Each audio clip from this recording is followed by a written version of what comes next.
우리는 하나님의 작품입니다. 아멘. 제품이 아니라 작품. 아멘. 제품은 공장에서 이렇게 다량으로 찍어내죠. 그러나 작품은 하나하나 심혈을 기울여서 만듭니다. 하나님은 우리를 싸구려 제품이라 말하지 않고 소중한 작품이라고 합니다. 작품 중에도 가장 뛰어난 작품을 걸작품이라고 합니다. 아멘. 우리는 하나님의 걸작품, 하나님의 소유, 하늘 아래 하나밖에 없는 보석과 같은 존재임을 믿으시기를 바랍니다. 여러분 화성 연쇄 살인 사건을 대부분 알고 계시죠? 1986년부터 5년에 걸쳐서 화성시에서 무려 10명이 살해되었습니다. 살해 방법도 아주 잔인하고 아주 무서웠습니다. 그 당시 수많은 경찰들이 동원되었지만 검거에 실패했습니다. 워낙 또 시골에서 이루어졌고 이 당시에는 CCTV도 별로 없었기 때문에 그렇습니다. 우리나라 범죄 사상 최악의 미제 사건이었습니다. 그런데 작년에 이 범인이 발견되었죠. 무려 33년 만에 이 범인을 검거하게 되었습니다. 이 DNA 검사 기술이 이제 발달된 거예요. 33년 전에 그것들을 다 이렇게 채취해 놓은 상태였기 때문에 그것을 발견했고 범인은 이춘재이고 화성 사건과 별개로 자신의 처제를 살해해서 감옥에 이미 수감 중이었습니다. 최근에 자신의 범죄를 모두 시인했고 무려 14명을 자기가 살해했고 30여 명을 성폭행했다고 진술했습니다. 그런데 이 화성 연쇄 사건 10번 중에 8번째 범인이 윤모 씨라고 억울하게 이 사람이 자기가 하지도 않았는데 검찰의 강압 수사로 인해서 범인으로 이렇게 몰렸습니다. 그래서 무려 20년 동안 윤모 씨가 20년 동안 감옥 생활을 하게 됐죠. 최근에 이제 무죄 판결을 이제 앞두고 있고 그러면 20년이 어떻게 될까요? 국가에서 배상을 해줘야 된다고 합니다. 윤모 씨는 자신이 범인이 아니라고 그렇게 주장했는데 경찰과 검찰의 강압 수사가 있었다고 말했습니다. 어떻게 보면 이 검사, 경찰 굉장히 무섭죠. 판사도 그렇죠. 왜냐하면 그 말 한마디 때문에 그 인생이 결정되는 거. 그러니까 판사의 말 한마디가 그게 꼭 법이 되는 것이죠.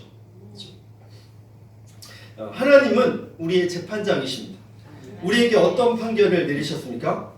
믿음으로 의롭다고 인정해 주셨습니다. 내가 착해서 의인이 아니라 예수님을 통해서 우리가 의롭다, 죄 없다고 우리를 인정해 주신 것입니다. 그러니까 구원이란 무슨 뜻이냐면 죄와 사망에서 건져 올리다. 우리가 죄와 사망에 있었는데 하나님이 예수님을 통해서 우리를 건져 올리신 거예요. 그럼 여러분 구원 받았습니까? 이렇게 물어보면 헷갈리시는 분이 의외로 많습니다. 구원의 단계를 이해할 필요가 있는데 화면을 볼까요? 좀 잘 안 보이는데 첫 번째가 칭의. 그러니까 예수님 믿으면 의롭다고 인정해 주는 거예요. 마치 판사가 인정죄 없다고 인정해 주는 것처럼 죄의 형벌로부터 우리가 구원받은 그게 바로 칭의의 구원입니다. 죄 중에서 의의 종으로 바뀌게 되는 거죠. 영어로 보면 justification, 의롭다 인정함을 받는 것이죠. 그러나 여전히 우리 안에 죄성은 있잖아요. 여전히 죄의 속성은 있잖아요. 두 번째 단계가 뭐냐면 이제 성화, 주님을 닮아가는 것이죠. 우리 안에 죄성은 있어서 때로는 넘어지기도 하고 때로는 실수하기도 해요. 그러면서 예수님을 닮아가는 과정, 영어로 sanctification, 성화의 과정입니다. 마지막 단계가 뭐냐면 성화, glorification, 미래의 구원이에요. 그러니까 미래의 구원은 죄의 존재로부터 완전하게 우리가 해방되는 그날, 최종적 완성을 말하는 것입니다. 우리는 저 세 단계 중에 지금 성화의 단계가 있습니다. 예수님 재림할 때 그때 우리가 이제 영화의 몸으로 바뀌게 되죠. 그러니까 예수님이 재림할 때 우리의 육체가 신령한 몸으로 바뀌게 됩니다. 어떤 분은 지금 육체로 천국에 가는지 궁금해합니다. 지금 얼굴도 좀 쭈글쭈글하고 허리도 좀 굽어져 있고 몸매도 이전 같지 않게 똥뼈가 나와 있고 어떤 분은 죽음에서 부활하면 몇 살 나이로 부활할까 그것도 궁금해하시는 분들이 많습니다. 여러분 걱정할 필요 없습니다. 90세에 죽었다고 우리는 90세의 몸으로 천국에 가는 게 아닙니다. 성경은 신령한 몸으로 부활한다고 말하고 있어요. 곧 고린도전서 15장 44절 말씀 볼까? 시작. 자연적인 몸으로 심는데 신령한 몸으로 살아납니다. 자연적인 몸이 있으면 신령한 몸도 있습니다. 우리 이 몸은 자연적인 몸인데 우리가 나중에는 신령한 몸은 몸인데 신령한 몸으로 바뀌게 된다는 것입니다. 마태복음 13장 43절에 보면 그때 의인들은 자기 아버지 나라에서 해와 같이 빛나리라. 귀 있는 자들은 들으라. 우리가 광채가 난다는 것이죠. 그러니까 우리 육신의 이 모습 그대로 가는 것은 아니라는 것입니다. 계시록 7장 16절에도 보면 그들이 다시는 줄이지 아니하며 목마르지도 아니하고 해나 아무 뜨거운 기운에 상하지 아니하리니. 그러니까 우리의 몸이 강한 몸으로 바뀌는 거예요. 그러니까 천국에서는 질병도 없고 사망도 애통하는 것도 없는 거예요. 이 육신의 이 모습 그대로 가지는 않습니다. 다시는 우리는 죽음으로부터 두려워하지 않는 몸, 신령한 몸으로 바뀌게 되죠. 우리가 성화에서 이제 영화까지 가죠. 그 가는 과정 중에 기독교 교리 중에 아주 중요한 교리가 있는데 성도의 견인이 있습니다. 한번 따라하겠습니다. 성도의 견인. 성도의 견인. 이 견인은 끝까지 잡아준다는 거예요. 견인. 그렇죠? 한 번 구원받은 사람들은 일시적으로 타락할 수도 있고 일시적으로 넘어질 수는 있어도 주님에게서 영원히 떨어지는 법은 없다. 이게 뭐냐면 성도의 견인입니다. 사실 우리는 육체적으로나 정신적으로 연약하죠. 보이지 않는 병균 하나 때문에 병원 신세를 지기도 합니다. 아무리 건강한 청년도 뭐 그냥 아무것도 아닌 바이러스 때문에 그냥 입원하기도 하죠. 지금 신종 코로나 바이러스로 수많은 사람들이 병원에 입원하고 죽기도 하고 있죠.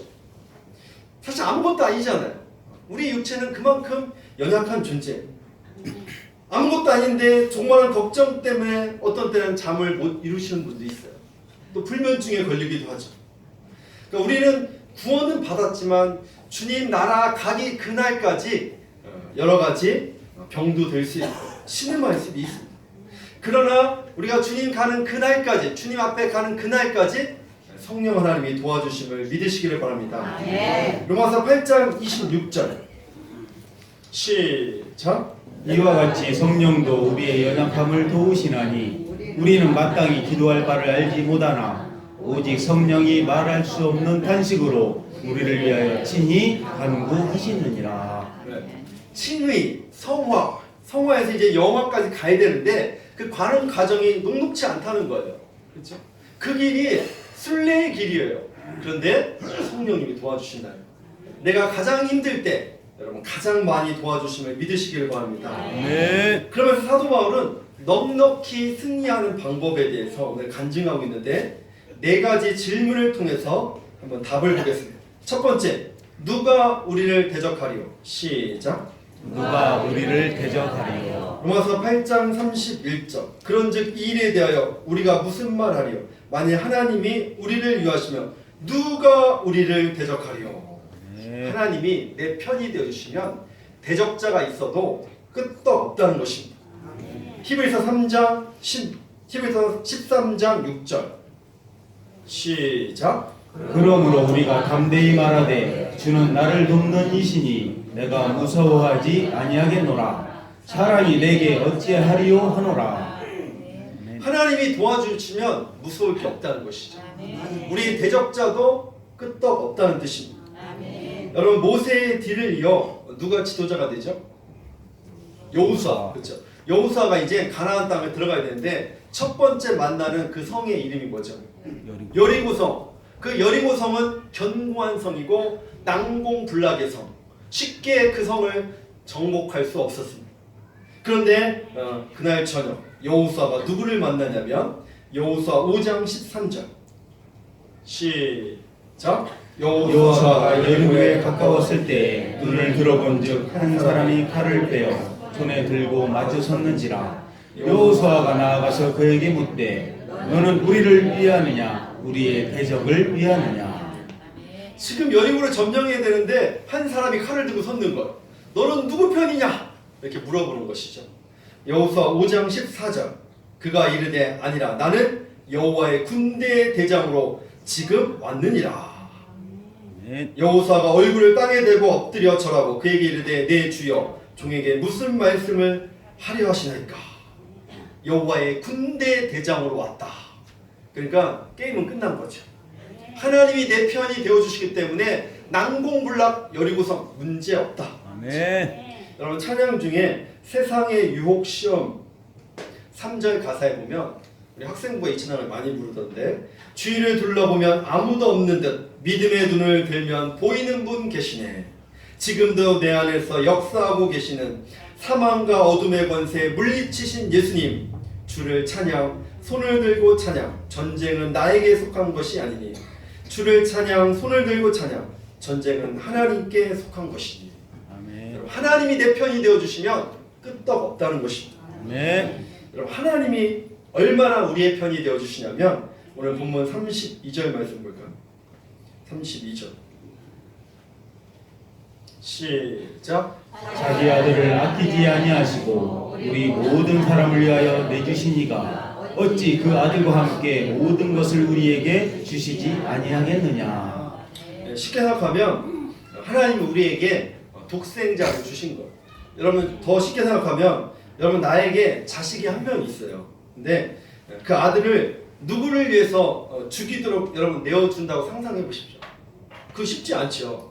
차라리 내가 죽으면 죽었지 내 자녀를 내 아들을 누구한테 대신 내어준다는 거 쉽지 않다는 거예요. 그러니까 하나님이 그만큼 우리를 사랑한다는 거예요.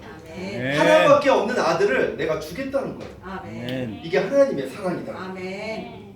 그 하나님이 나머지 우리를 책임져 주지 않겠느냐? 아멘. 요한복음 3장 16절 하나님이 세상을 이처럼 사랑하사 독생자를 주셨으니 이는 그를 믿는 자마다 멸망치 않고 영생을 얻게 하려 하십니다. 아멘. 예수님을 값없이 보내주신 하나님은 우리의 나머지 인생도 책임져 주심을 믿으시기를 바랍니다. 아멘. 하나님이 아들까지 내어주신 사랑, 그 절대 사랑. 아멘. 여러분 그 사랑이 여러분 가슴에 느껴지기를 축복합니다. 아멘. 두 번째, 누가 우리를 고발하리요?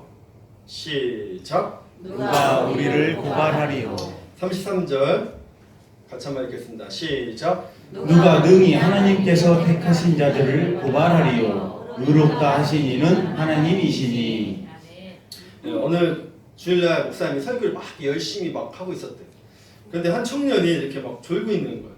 네, 연세 드신 할머니가 옆에서 이제 살짝 깨웠나 봐요. 그랬더니 그 청년이 그래도 막 너무 피곤했는지 계속 이렇게 막 졸고 있는 거예요.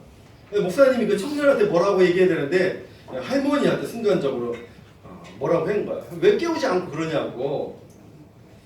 청년 좀 깨우라고. 그랬더니 그 할머니가 뭐라고 한지 아십니까? 재우긴 지가 재워놓고 화풀이는 엉뚱한 사람. 우리는 문제가 생기면 남 탓을 하죠. 남편 탓, 아내 탓, 지적하고 비난 잘하고 목사님 탓, 장로님 탓하고 그렇죠. 탓할 필요 없습니다. 여러분 고소 고발은 법률적 용어죠. 여러분 고소하고 고발의 차이를 아십니까? 저도 몰라서 한번 찾아봤는데 고소는 사건 당사자 중 피해자가 가해자 처벌을 받기 위해서 사법기관에 수사를 요청하는 법률 행위. 고발은 내가 당사자가 아니라 제3자가 누군가를 처벌하게 할 목적으로 고소장을 제출하는 행위입니다. 그러니까 누가 하느냐에 따라서 고소가 될 수 있고 고발이 될 수 있죠. 그러니까 피해자가 직접 하는 것은 고소, 제3자가 하면 고발. 고소는 한 번 취소하면 다시 고소할 수 없다고 합니다. 고발은 취소했다가도 다시 고발할 수 있다고 합니다. 결국 고소나 고발은 잘못이나 비리를 드러내는 것. 이게 고소 고발입니다. 사실 여러분 법적인 문제로 이 법원에 왔다 갔다 하신 분들은 좀 알 수 있을 겁니다.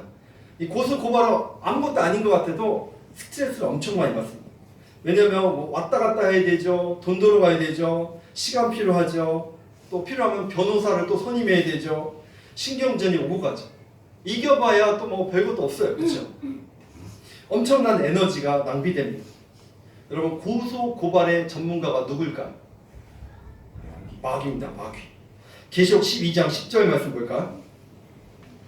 시작. 내가 또 들으니 하늘에 큰 음성이 있어 이르되 이제 우리 하나님의 구원과 능력과 나라와 또 그의 그리스도의 권세가 나타났으니 우리 형제들을 참소하던 자 곧 우리 앞에서 하나님 앞에서 밤낮 참소하던 자가 쫓겨났고.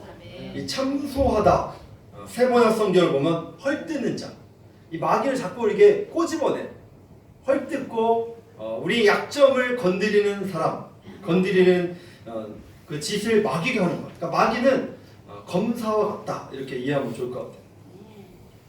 근데 마귀는 끊임없이 너 꼴 좋다, 너 그래도 어떻게 그러고도 목사라고 할 수 있어, 너 그러고도 어떻게 뻔뻔하게 교회 갈 수 있어, 이게 마귀의 속삭입니다.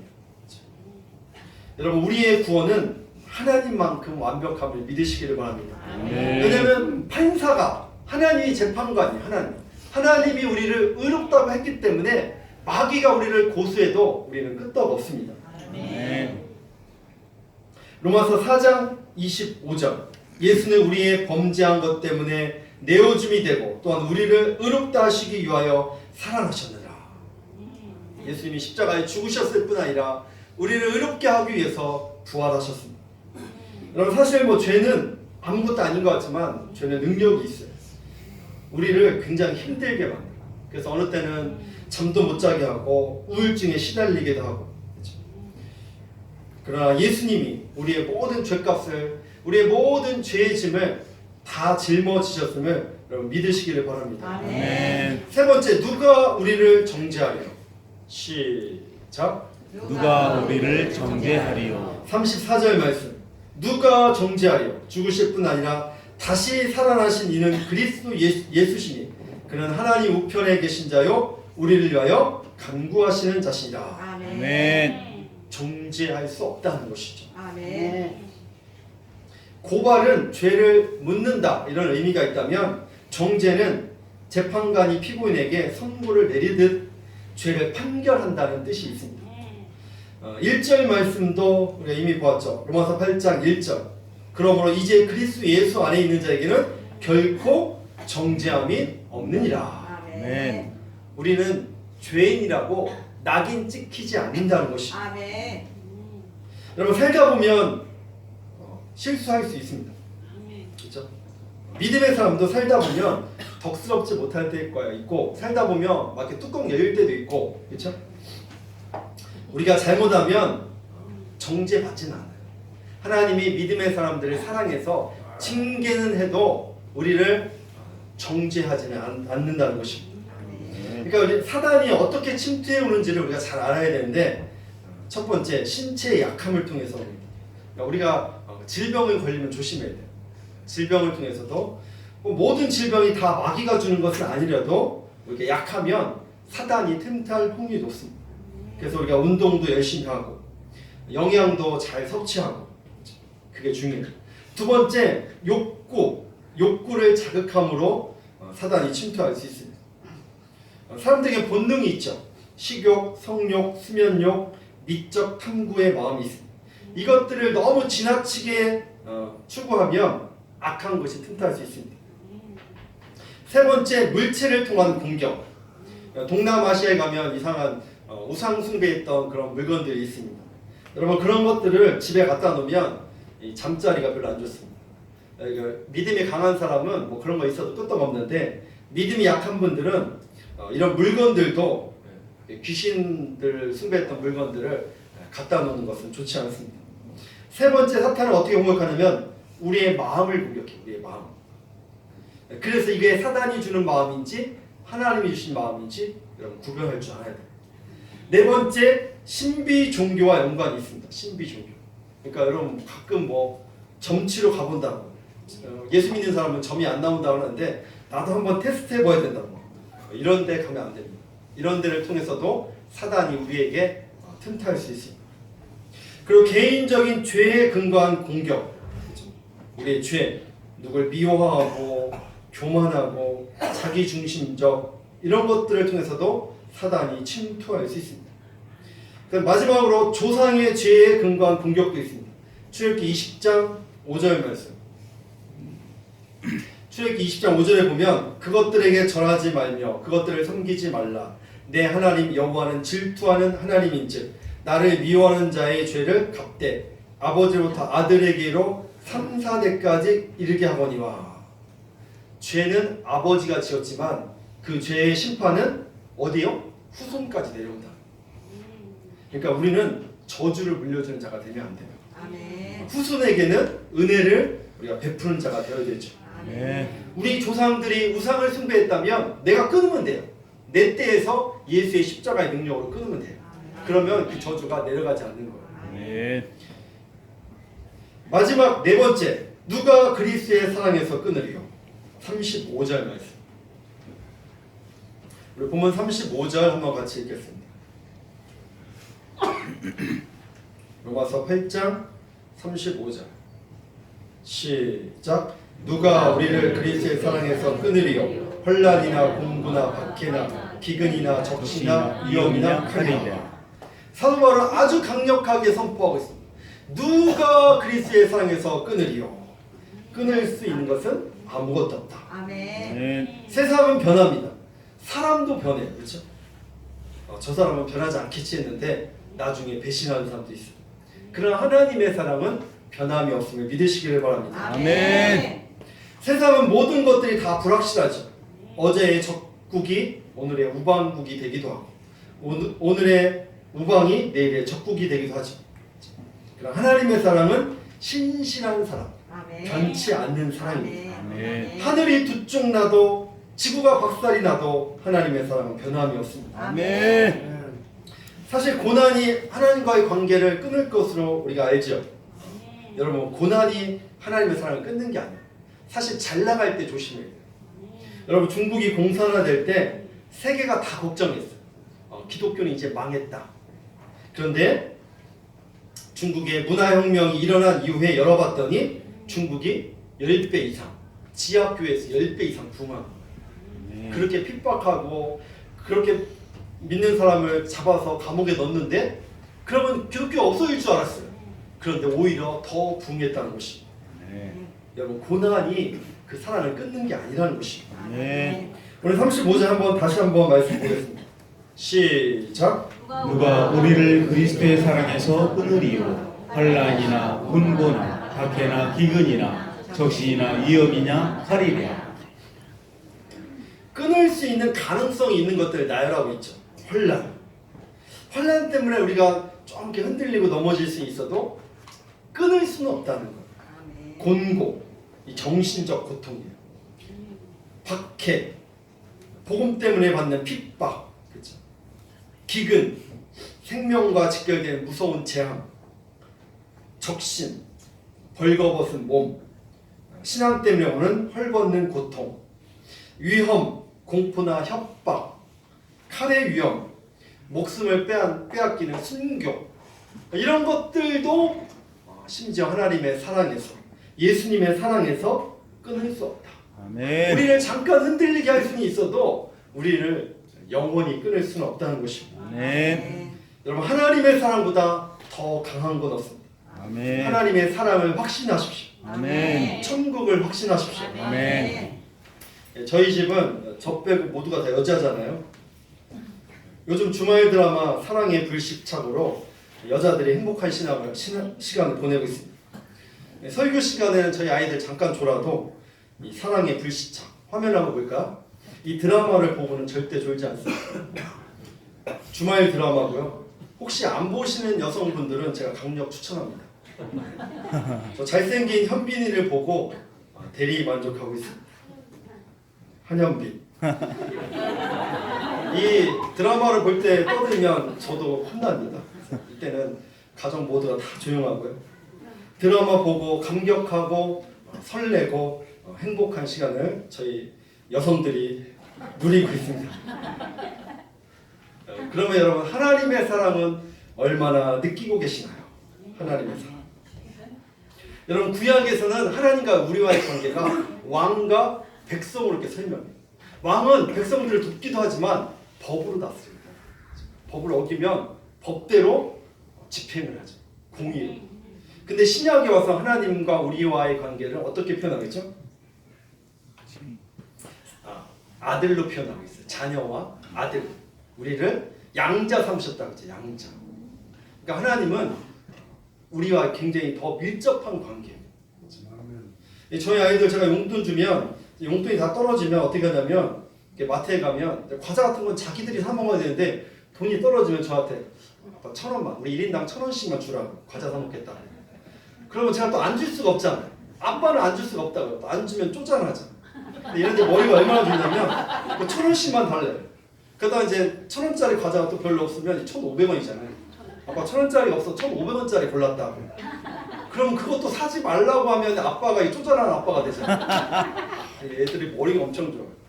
장사하면 나중에 잘할 것 같아.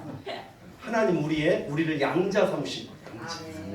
그러니까 우리는 하나님과 그렇게 친밀한 관계라는 거예요. 그러니까 어떤 분은 막 주일날 빠지면 두려워서, 어떤 분은 헌금 안 하면 망할까봐 헌금하시는 분도 있고, 주일날 빠지면 막 사고 날까봐 예배 드리시는 분이 있어요. 여러분 우리는 사랑으로 신앙생활을 해야 돼요.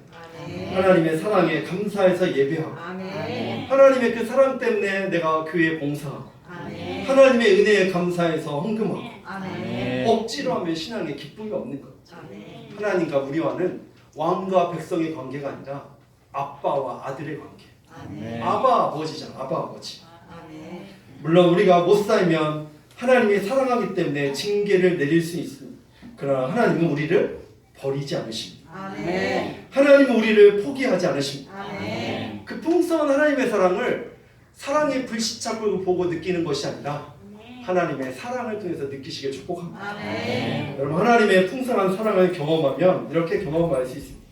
산다는 것은 황홀한 거야. 시작. 산다는 것은 황홀한 거야. 그 사랑이 십자가의 사랑이 느껴지면 왼수 같은 남편이 있어도 행복할 수 있고 행복을 누릴 수 있는 거예요. 여러분 산다는 것은 황홀한 거야. 이런 고백이 여러분 가운데 느껴지시기를 주님의 이름으로 축복합니다. 아멘. 기도하겠습니다.